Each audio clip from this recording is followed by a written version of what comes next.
One of the joys of being a pastor is things like that. One of the challenges of being a short pastor is things like that.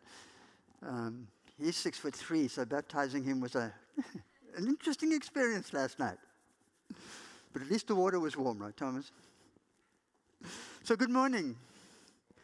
I'm so glad to be here today, to be here. For so long now, I've been at home and here on a Sabbath morning. I just want to thank the people who sit up on the balcony and the tech team who do all that work, because it's amazing that we could still be here and not be here. But being here, what a privilege. I'm so, so grateful for you. Thanks, worship team. You know, there was a time when you're preparing a message and you're praying and you're asking God what and how and if and, all the questions that come along with this. And you wonder what the package is going to look like. And so you start praying over that, and then I'm standing there this morning and the tears came because I'm going, God, you've brought a whole bunch of things together. This is kind of just a confirmation. There's something good going on here. And I just so, so, so appreciate it. So this slide on, we're going to be talking about the 3 verbs. I get to do part 3 of that. And if you want to know what the 3 verbs are all about, let's just put the next slide on, guys. We have the total statement here. This is, when we want to know what OAC is asked to do, this is it. We're asked to boldly invite people on a journey toward an abundant life in Jesus. We're asked to warmly include people by extending God's love and grace. And we're asked to intentionally involve people in serving as Jesus did. And I feel incredibly humbled that Pastor Rhoda and others have asked me to stand up here and speak about this today, because I have an experience of knowing how difficult it is to create statements like this. In another church in another time, we were doing this, and it took us 11 months. Eventually, we asked Gayleen to come and help us because we were so stuck. And now, I wasn't part of the group that did this for OAC, and I feel incredibly humbled because other people have done the sweating. Other people have done the hard work, and I wasn't part of that. But I want to bring a perspective to it, and hopefully it will add to the picture. But I'm also thrilled to be doing this because I know how important these things are. Not just because they're words on paper, or not just because you walk into the foyer and you see it on the notice board there. They are so important because they actually focus us. What are we going to do? Well, what are we not going to do? This helps clarify those questions. They stretch us. If you find parts of this mission statement that make you uncomfortable, I don't know, I don't want to be rude, but good. That's what it's supposed to do. It's supposed to take us to places where God has been, that we need to be, and we haven't been there yet. And so this can make a huge, huge difference in us as individuals, in us as a community, and in the community we serve. So I want to show you something because I think this is profound. I wish I had the reference of where it came from, but we're going to put it up on the screen here. And it says, mission is not an activity of the church. Mission is not an activity of the church, but an attribute of God. God is a missionary God. Jesus is a missionary Messiah. And the Spirit is a missionary paraclete. That fancy word means one who walks alongside you. Missions is the family business.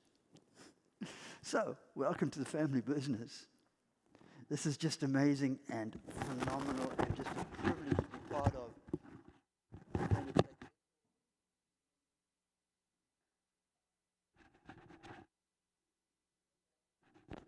Statement that I'm going to focus on today. We will boldly invite people on a journey toward an abundant life in Jesus. That sounds wonderful, right? Sounds absolutely phenomenal.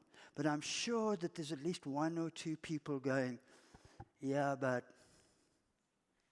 wait a minute. You know what? That's way easier said than done, right? Maybe you've tried it a few times. You've boldly invited people onto a journey with Jesus, and they look at you like you crawled out of cheese or something. And they'd experience it as a pressure tactic rather than an invitation. Or maybe it's the other way around. Someone has given you the invitational talk. And you know how it made you feel, right? You kind of, how do I politely leave this conversation? You know what I'm talking about. Part of the problem with this is the way these conversations happen. But an even bigger issue than the way that the conversations happen is what we talk about in those conversations. Because so much has been said and done in the name of God that make us cringe. I mean, I don't know how many of you heard President Putin's speech yesterday. He quoted Jesus. No greater love has a man than this, than he laid down his life for his friend, quotes the president of Russia to justify war. Quoting the one person who laid down his life because he refused to take the life of his enemies. And I go, shake my head and I go, but wait a minute. I'm a follower of Jesus, but I'm not that kind. I don't want anything to do with anything like that. And even the way we tell the story sometimes can get in the way of what the story was meant to be. The story of how Jesus died to save us has created a whole bunch of problems. Real life experience. A mom was sitting in a coffee bar. And she was complaining a little bit. Well, maybe more than a little. She had 3 small children. And it was really, really difficult for her to find a way and a place to get things done. Go shopping with 3 little ones. There's fun. We only had 2, and that was a challenge. And she was talking about this, and so the suggestion was made that, hey, seeing that you don't have parents nearby and seeing that you don't have any help with childcare, did you know that there's a church just down the road here? Every Saturday morning, they have this program for kids. And it's run by people who really love children, and they're really safe. They're going to keep your children safe. They would love to have for you to come and leave your children there for an hour or 2 while you go and do what you need to do. And they'll take care of your kids. And this mom got a look on her face that, I don't know, you could almost see steam coming out of her ears. Sorry? Oh, okay. You almost see steam coming out of her ears. And she said, why would I ever do that? Why would I ever do that? Why would I send my children to a place where you teach that God is a dad who loves other people so much that he's willing to kill his own son for them? Why would I send my children to a place that believes in a God who's a child killer? Because that's the way she'd heard the story. That's the way she'd heard the story. And I want to tell you, it's good to hear when other people tell us how they hear our story. Because every now and then it helps us to rethink, hey, how am I telling it? What does it sound like to other people? Because you see, I know from experience, it says that we should boldly invite. I know from experience how easy it is for boldness to become arrogance. And yet here it is. It's part of our core statement. Let's put it up on the screen again. To boldly invite people into a journey towards abundant life in Jesus. So I think we need to dig into that a little, right? Let's let it marinate and let us marinate in it. Because the statement here connects us to something that Jesus said. He's in a conversation with a group of religious leaders, and these group of religious leaders are feeling very, very threatened by him. Because it seems to them that Jesus is offering something way better than what they're offering. It seems as though what he's talking about is way more amazing, way more exciting, way more than what they have to offer. And they're feeling very, very threatened because when they realize that, they realize it's undermining their carefully constructed God management system. And Jesus says to them, and text on the screen, John 10 verse 10, the thief comes only to steal and kill and destroy. I have come so they may have life and have it more abundantly. And this connects us back to that lady in the coffee bar and her understanding of the Jesus story. If you're going to invite people to a story, into an story and experience of abundant life, it better be that. It better be that. It better sound like that. It better feel like that. It better be that kind of experience. And we better know what the story is. We better be clear on it. Otherwise, we, like the people of Jesus' day, could be running our own God management system. And that's the last thing we want to be part of. And so when Jesus talks about this, he touches back into their familiar creation story, their familiar story of origins, how they came to be. And maybe it'll be a good idea for us to do the same. Maybe it's a good idea to go back to the roots. Maybe it's a good idea to remember what was. I have something that reminds me of what was for me. This belt. This belt used to fit me.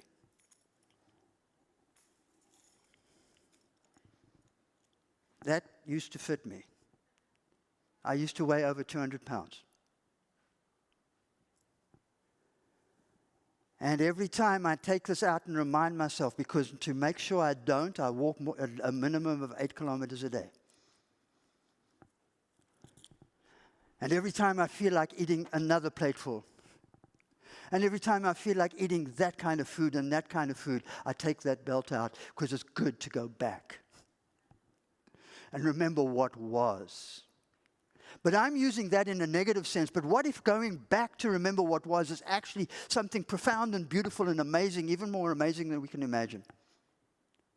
And what if that's the story we need to go back to? Because I believe with every fiber of my being, with everything that I can muster, with any way possible that I can think, I absolutely believe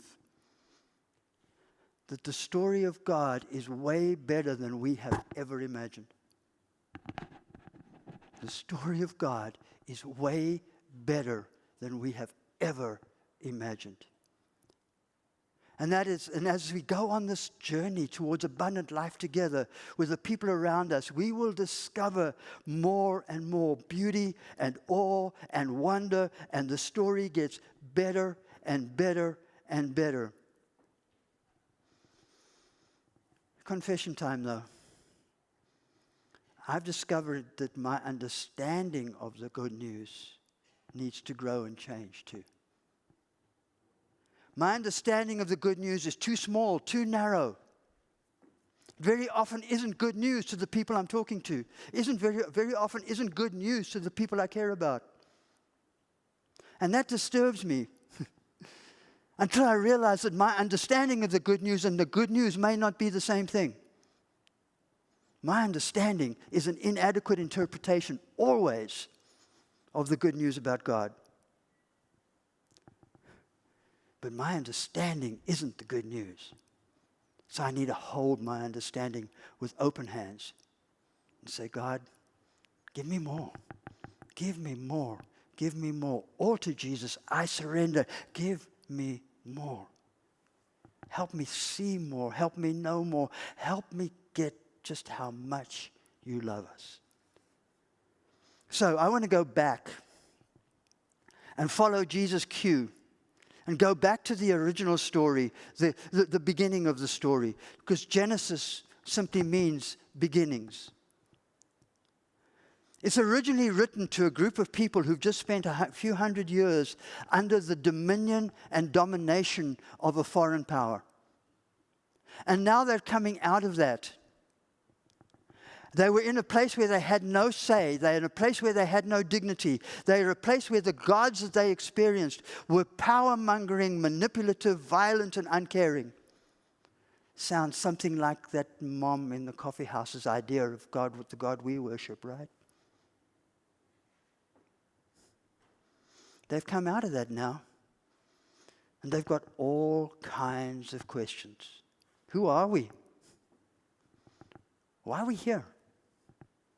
So what about the gods? And into that background comes the story of Genesis.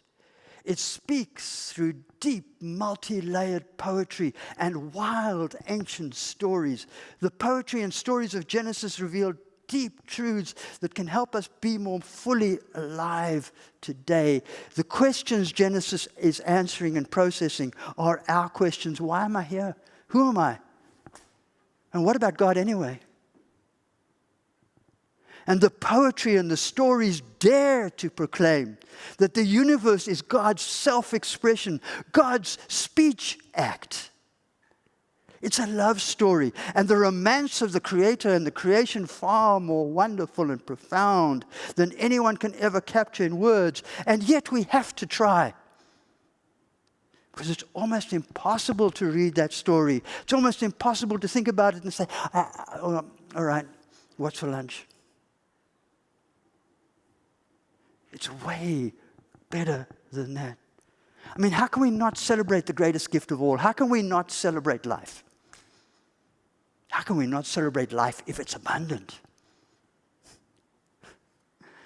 So the Spirit hovers over the darkness, and God says, let there be light. And the dance begins. It's a dance of protons and neutrons and electrons. It's a dance of planets and stars. It's a dance of planets and moons. And it's a dance of earth and flowers, of fruit and vegetables, of animals and people, of light and dark.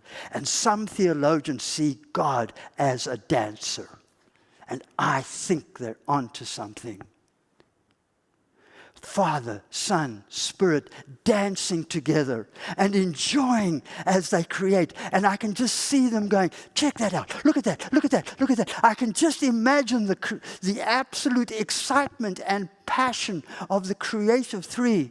Father, Son, Spirit, Spirit hovering, Son speaking, God going, it is good. It's a dance. In fact, theologians have given this a fancy name. It's called perichoresis. The word is cool. Peri means about. And choresis, you can see the word choreography in there, right? It's like God dancing around His creation. Can you just imagine that God has come to your home, and what's He doing? Father, Son, and Spirit? Well, they're dancing in the garden. And this is no exaggeration. They find absolute joy in you. They find absolute joy in your children, if you have any. They find absolute joy in your singleness. They find absolute joy in your identity. They find absolute joy in you. They're dancing. They're dancing. And that's the story. And another theologian tries to wrap his mind around this idea. And excuse me, I'm tripping over my words. I'm getting too excited about this. We all believe God is omnipotent, right? Omnipotent, all-powerful. But he says that's not enough. And I agree with him. That's not enough because power can be misused. Power for the sake of power is a problem. But what if God is more than omnipotent? What if and he creates a new word, and it's on the screen here, amipotent. And the word ami comes from the word like the Spanish word amigo, friend. The Latin word and French word amor, love. Amorous. God is that kind of power, the power of love, not the power of power. And when we read the story and we sit with it for a while, we see so much that might have evaded a quick reading.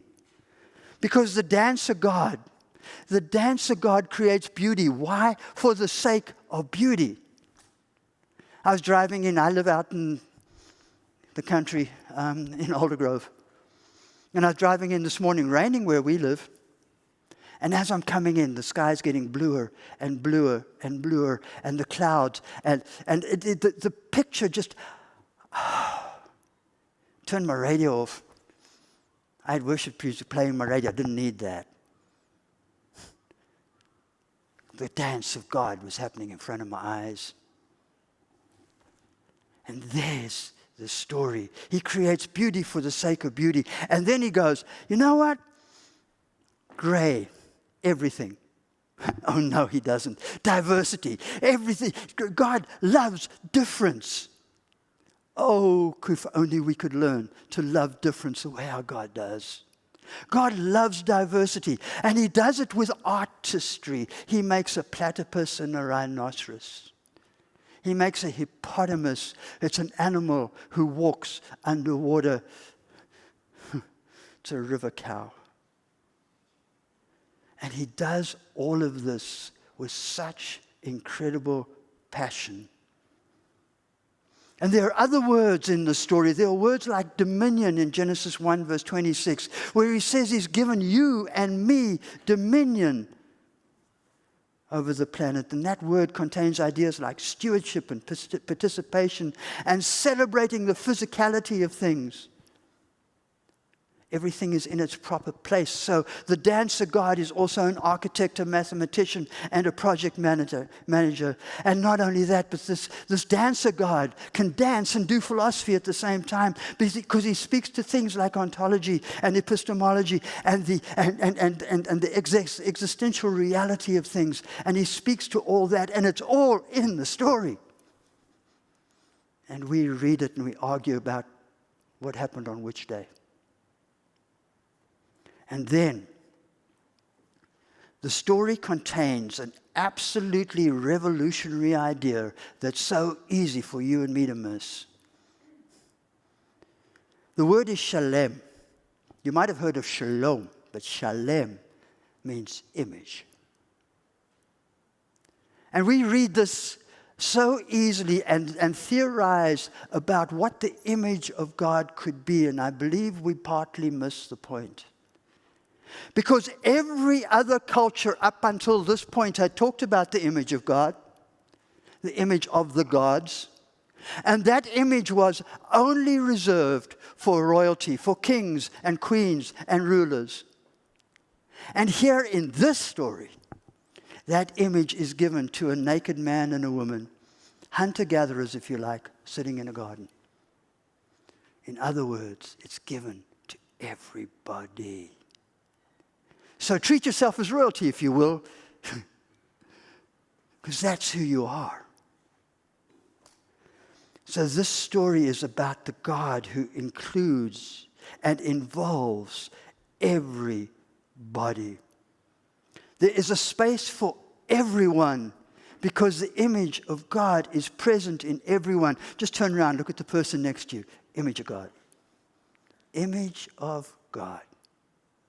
Manuel, you and me, image of God. Image of God. And, it's present in everyone. And by the way, have you noticed what kind of an amazing word everyone is? You know what it means?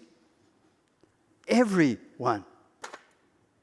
You can't go everyone but. You can only go everyone, period. There is no but after everyone, ever. And that's where the image of God is found. And when we bring image bearing and dominion together, whatever the image of God means, it includes the idea of everyone, you, me, everyone, being given the call and the capacity, all things being equal, to exercise dominion in the world. In other words, to steward it. How about to serve and protect the world? Dominion. I want to get one more idea from this origin story, because to me it is so profound and says so much about abundant life and the journey that we're on. Because there's a refrain that echoes through the poetry of Genesis chapter 1. You hear it at least 6 times, and then it's modified for a 7th. And the refrain goes, da, da, da, da, it was good. 6 times, it was good. The Hebrew word, we'll put it up on the screen, is tov, T-O-V, tov.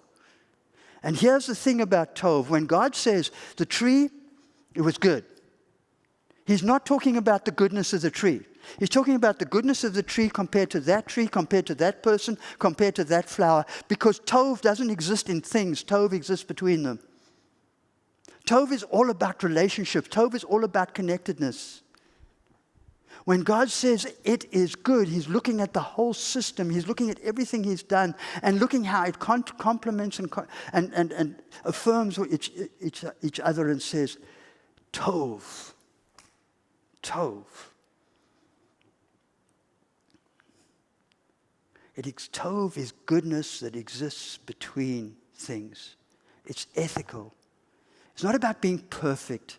It's about love. It's about how we treat each other. If you like, Tov describes the vibe given off by creation. And then there's the 7th time.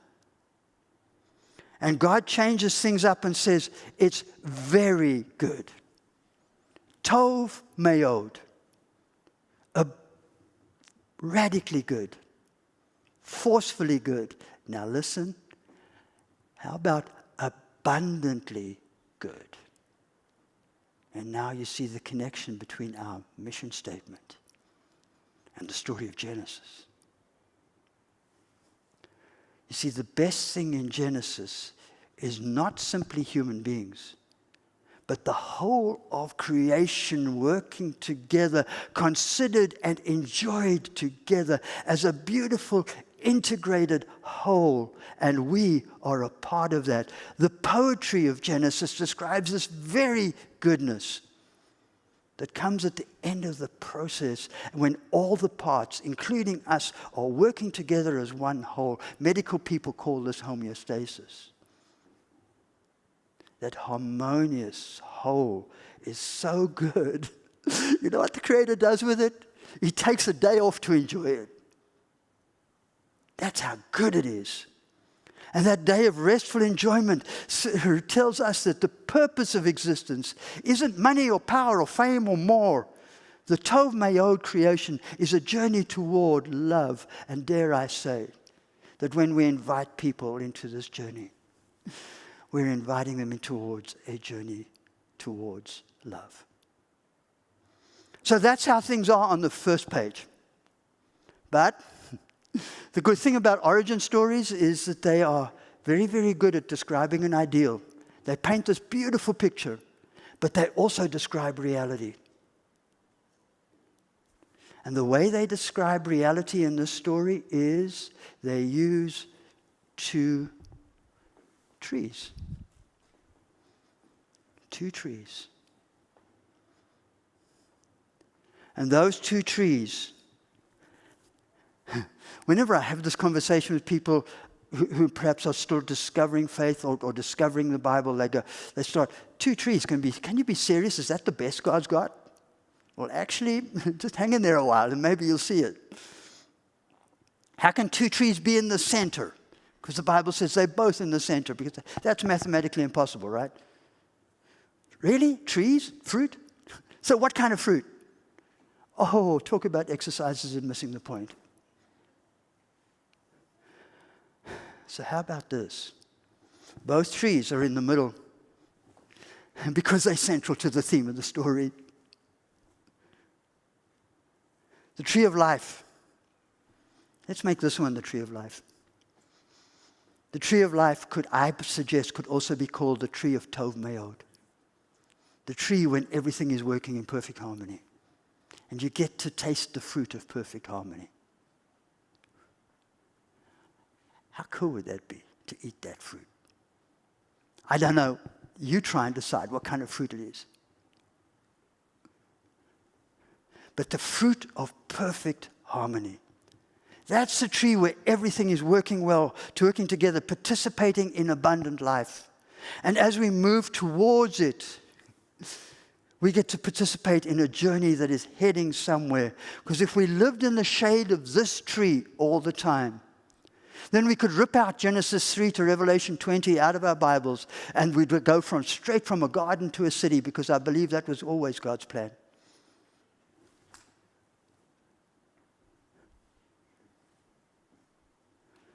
And we could just ignore all that other stuff. But what about this other tree? We've put it in the dark here a little bit for a reason.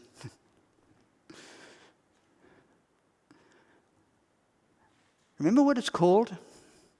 The tree of the knowledge of good and evil.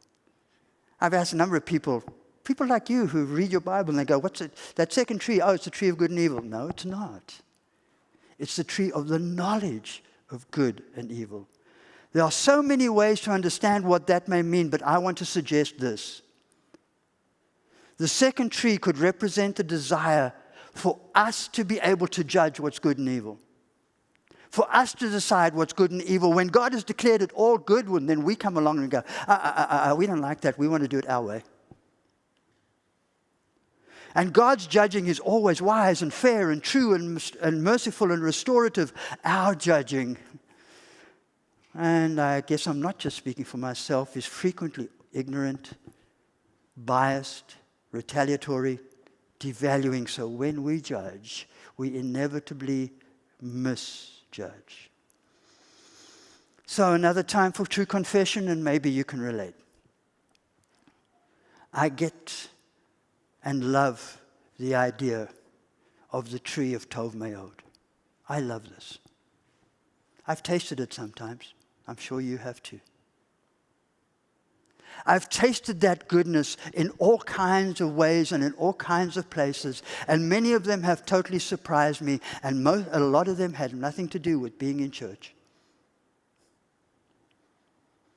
I tasted Tov Mayod sitting in a waiting room at Children's Hospital. My daughter had gone in for some tests that I couldn't be in the room for, and I'm sitting in the waiting room, got nothing to do. Days before cell phones, couldn't pull out my phone and read, and yeah. I lived in the day before cell phones. So what did I picked up a book, children's book, started flipping through the pages. Next thing I feel a small body pushed up against mine. A little boy who was sitting with his mom slides over on it, sitting on a bench like this, and he comes and he pushes up here. I can feel him today. I can see the room. I can see the color of his hair. It was that kind of Tov Mayod moment. And I looked down at him, and he snuggled, and I started reading.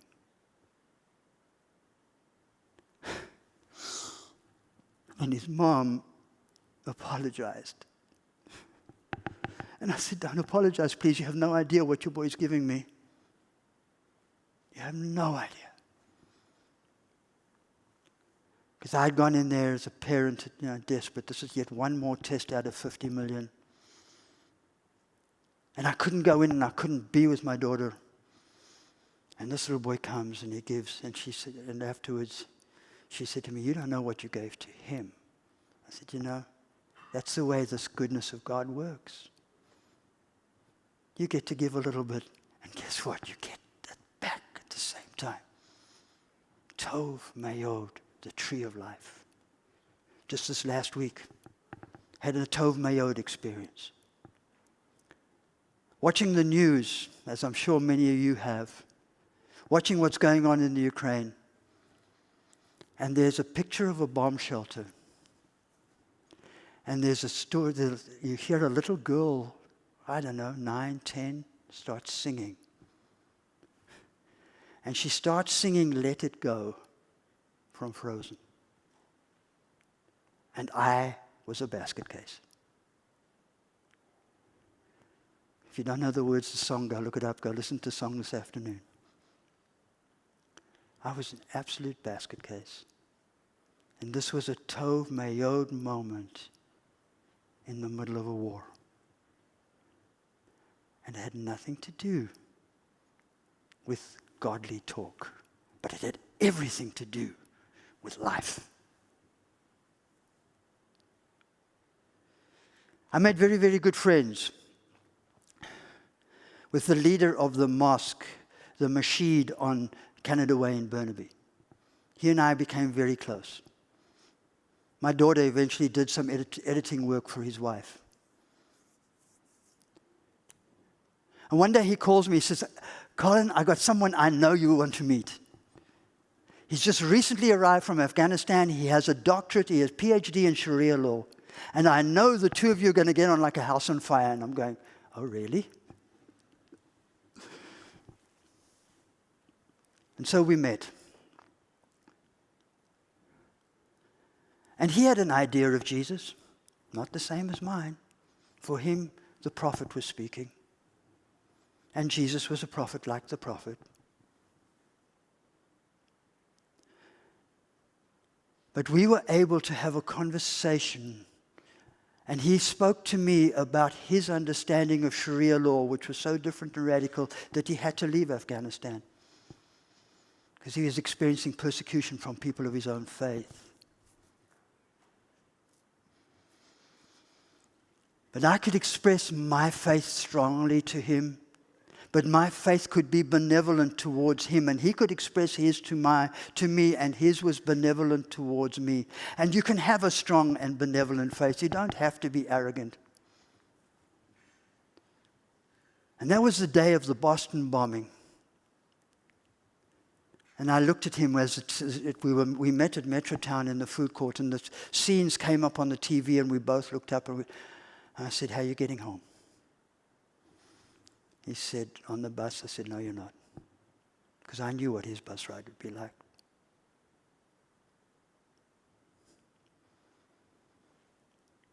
And I experienced Tov Mayod, the goodness of God,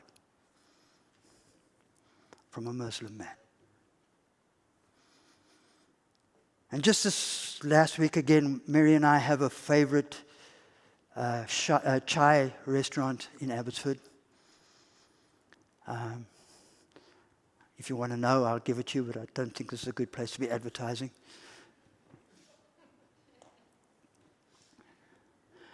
It's run by a man named Jazz and his good friend Jamie. And Jazz and Jamie are both people of the Sikh faith. I walked in there the first time when Mary was in hospital, and I was looking for a place just to, from all the hospital stuff. And we started talking just while he's serving my chai to me, and he says, how does the world run? That's a great first question, right? How does the world run? So I said, well, I believe that there's a power of love behind everything in the world. He says, oh, something like karma? I said, I don't think karma's enough.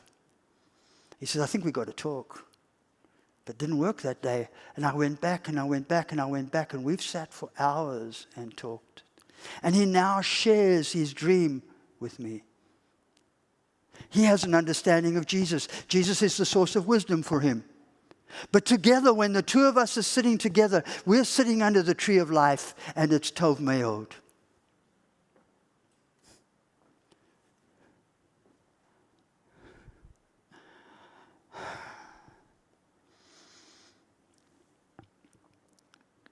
And then, every now and then when I walk into a space where I don't know what's going on, I say to God, you know what? You've been in this space long before I got here. So what are you up to? And hey, if there's any way I can be part of it, I'm available. And some days I walk out and nothing's happened, and other days I go, wait a minute, where did that come from? Oh yes, God invited me into his Tov Mayod, what he was doing in the space in the first place.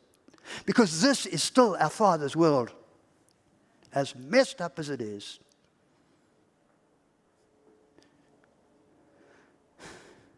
I'm discovering that being on this journey towards abundant life, I encounter others who are also on it. They may be in a different place than I am, which is good. I hope I'm in a different place next week than I am today. And we get to give and receive invitations to the journey. But sometimes, I find myself sitting under this tree. I find myself sitting under that tree of wanting to judge and categorize and wanting to play God and wanting to make sure that everything fits. And because there's some things that make me scared, I want to judge and control them.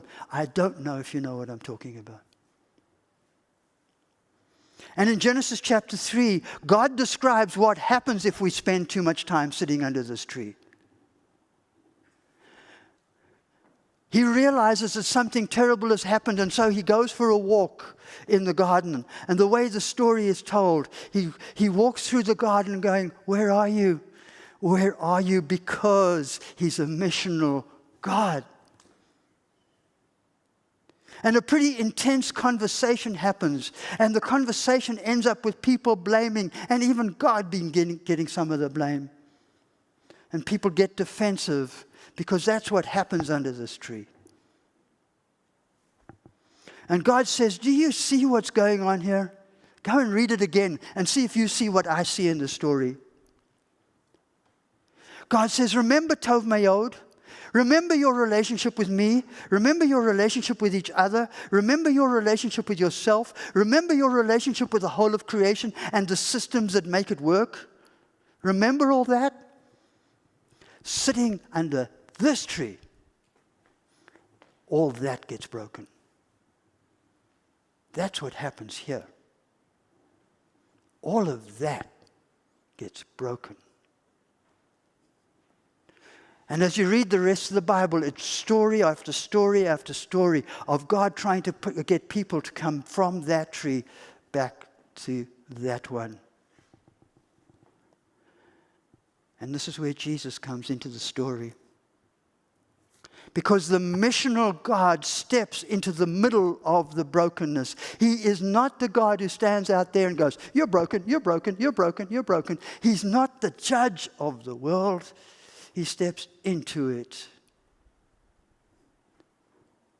This is all part of perichoresis, the dance of God, because this is what Tov Mayod does.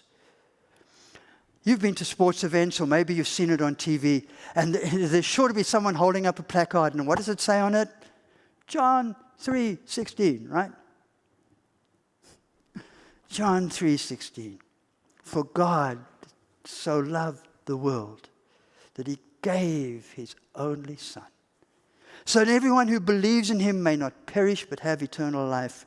I want to suggest that where it says believe in him could actually be translated trust in Jesus' faithfulness. And this is not God pulling rank on Jesus like that poor mom understood because someone had told her the story that way, that God somehow bullied his son, pressured his son into doing something. This is the gods of the dance working together. And I want to suggest to you that in John chapter 3, there's a connection back to Genesis chapter 3, because in John chapter 3, verse 16, Jesus is the tree of life. He is that tree. He is the one bringing Tov Mayod back to the planet, and he's declaring himself such. But John chapter 3:16 has verse 17 straight afterwards. And check out verse 17. Let's just put it on the screen. Thank you. "Indeed, God did not send the Son into the world to condemn the world, but that the world might be saved through him." This is Jesus' absolute rejection of this. This is Jesus saying aloud, no, this is not where life is.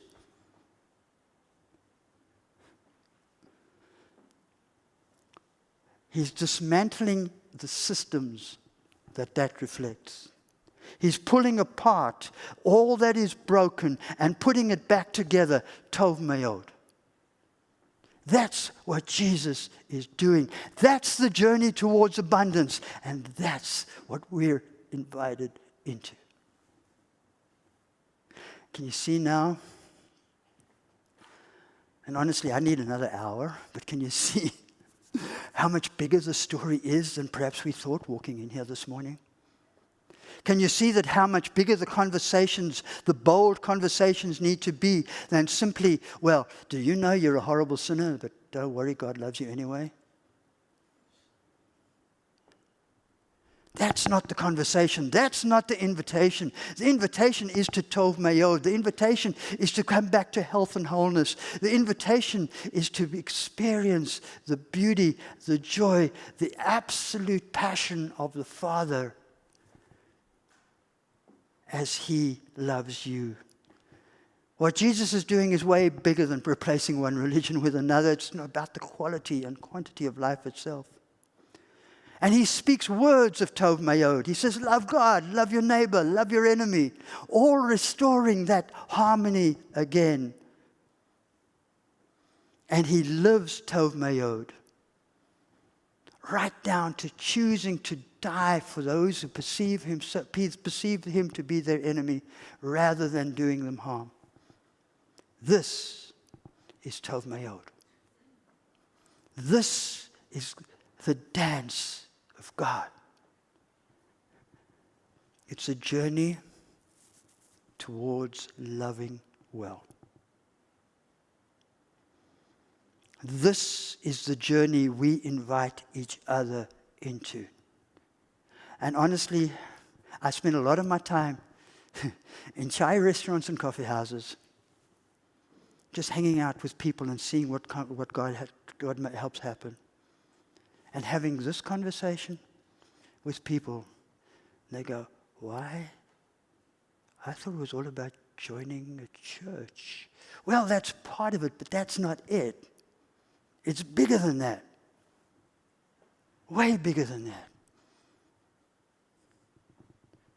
And you know what? I was going to ask the worship team to come on up.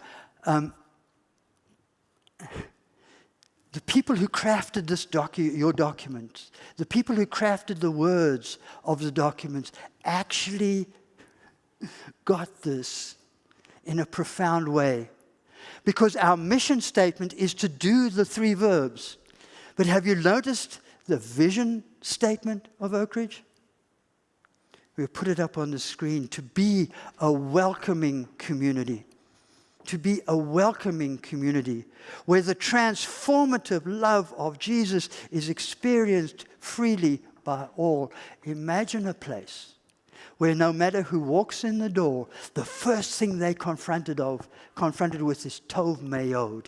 The first thing they experience is the transformative love of Jesus. Let's be Tov Mayod. God bless you.